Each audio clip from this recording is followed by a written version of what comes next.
Rachel, thank you for being with us. What news can you bring us of this dreadful fire?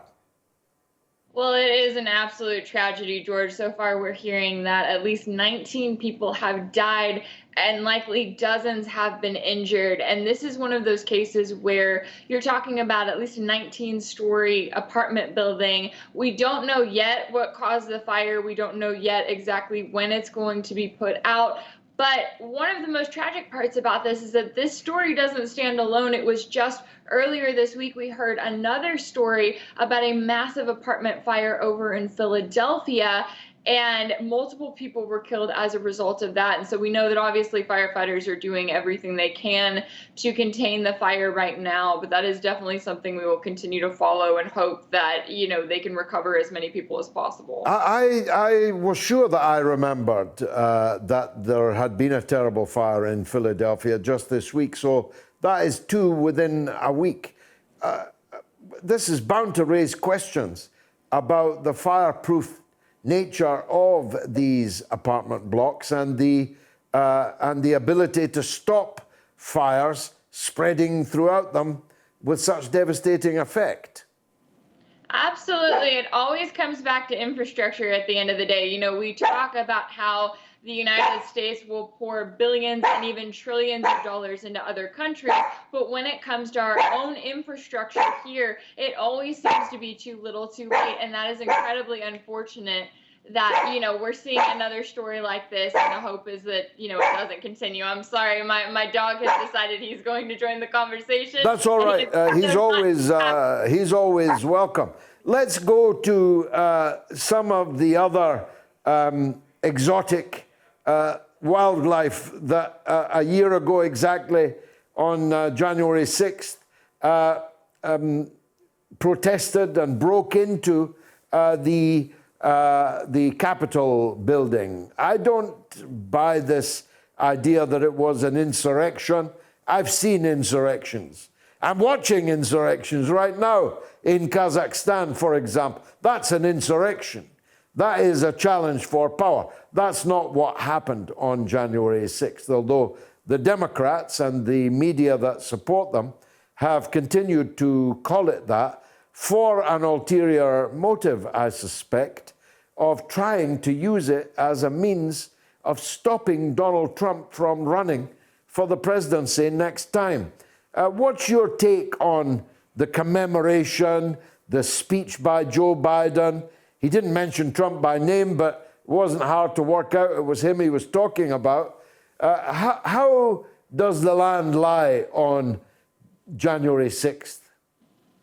I would say that after watching the way that Joe Biden, Kamala Harris, and all of the members of Congress who gathered together for that visual on the steps of the Capitol, rather, on the anniversary of January 6th, after watching that, I think they all belong in Hollywood, because it was absolutely laughable to see all of these people. And you know why they're there? You know why they're acting like that? Because they are the ones who think that they may have been in danger if there had been an actual insurrection. And I agree with you. I mean, especially when we look back at this footage, it is one of those cases where the media has tried to make it out to be something that it simply is not. I mean, the vice president of this country stood there and compared it to 9/11.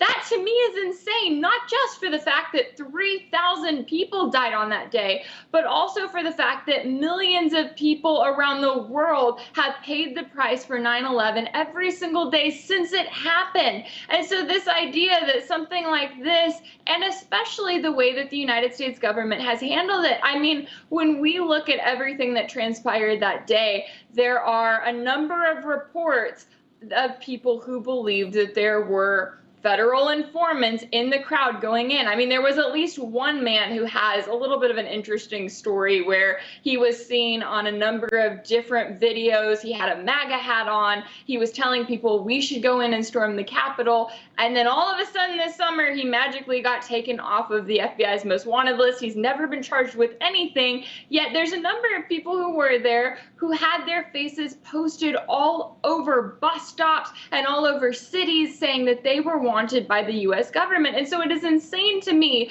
to look at a day where Yes, people did go into the US Capitol. Yes, in a number of instances, they were let into the US Capitol. And now they are made out to be the equivalent of the modern day 9/11. I mean, it is a story that belongs in Hollywood for how just ridiculous and truly dramatic it is. Yeah, they are acting, but they're acting for a purpose.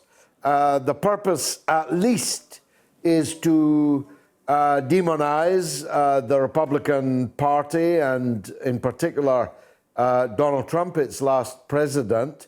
But most, it's to pave the way for a legal move to try and block Trump from running.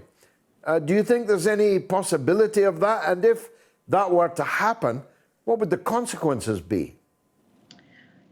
I think there's always I never want to rule out the possibility in the case that they are able to make something happen. Now, as far as what we've seen so far, it doesn't look like that's going to be the case when it comes to Trump running again in 2024. But I also think that they have to take a step back and look at, just as you said, what are the consequences of that? Because we have to remember that here in the United States, more than half of the people who voted for Trump in 2020 believe that there was some sort of voter fraud that played a role in the outcome of the election. So if that's the case, that means you have millions of Americans who already don't trust the system as a whole, already believe that it was rigged or tampered with in some way. And now you come in and you say that the guy that they would vote for can't run. I mean, that sounds like something that the US would try to instigate and make happen in another country, let alone in its own country. Now, on the flip side of that, especially since we've watched Democrats sit there and try to make this all about Trump and try to remind the American people of, remember just how horrible it would be if Trump were able to come back into office. Well, then what that does is that distracts from the fact that Democrats really don't have a plan. I mean, you look at this party right now, you look at the fact that they've got Joe Biden and then they've got Kamala Harris, who literally wants to compare January 6th to 9/11. I mean, I do not know what other contenders they have to put up there or what else they have to run on, because we also have to remember that their whole thing was to say, give us the power in every single portion of government and we will give you what you want. We will finally follow through on those campaign promises. Well, not only have they not done that, but it seems like now all they can do is just point at Trump and say, well, anything can be better than him. On that point, one guy, wasn't he? The one senator was stopping their great rebuilding plans. Is that still so? Is it still log jammed, or is it dead now? So it's still, at least from how I understand it, it still hasn't gone through. They had kind of put off on taking a vote until they feel like they can get that support. And so at the moment, their huge Build Back Better plan is still kind of hanging in the balance. Now, as to when we'll get a vote, I don't know just yet, but it'll certainly be interesting to see, because it is one of those cases where, I mean, I think voters have to look at that and realize, well, wait a second. And especially, I mean, I know that we've talked about this before, just the way that they do all of this, where they take all of these different issues and they cram it into a $2 trillion bill instead of taking individual issues and actually making members of Congress vote on them. I mean, it is one of those cases where I do not understand why they do things the way that they do them and why they make it about forcing you to vote for something based solely on your political party and not actually based on how you feel about the issue. Well, it's, of course, a big week internationally. There are US-Russia talks this week, accompanied by a steady drumbeat of war propaganda from Secretary Blinken, threatening Russia with sanctions as extreme as those on North Korea, and so on. Is there any cause for optimism that we can take some of the heat out of the international situation this week in these talks?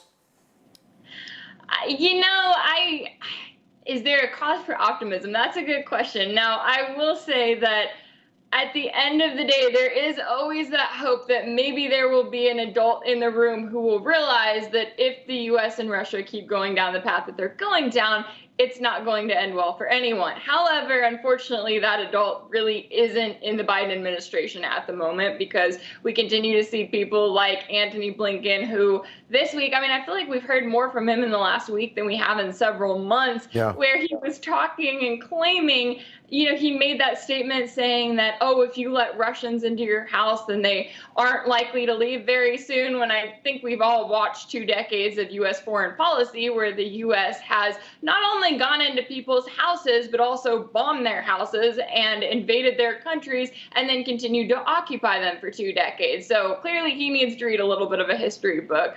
However, when it comes to where the U.S. is standing, it also is incredibly troubling. Blinken's responses to this security deal that Russia was trying to offer on both their end and from the U.S. and NATO. It's crazy to me to think that he would sit there and say, oh, no, we won't agree to that, or we won't even consider that, when at the end of the day, you would think that avoiding World War III would be what they all want. But maybe my pessimism about it will not quite come into effect this week, and maybe their talks will lead to something substantial. Remember her name, Rachel Blevins. Thank you very much indeed for joining us from Washington, D.C.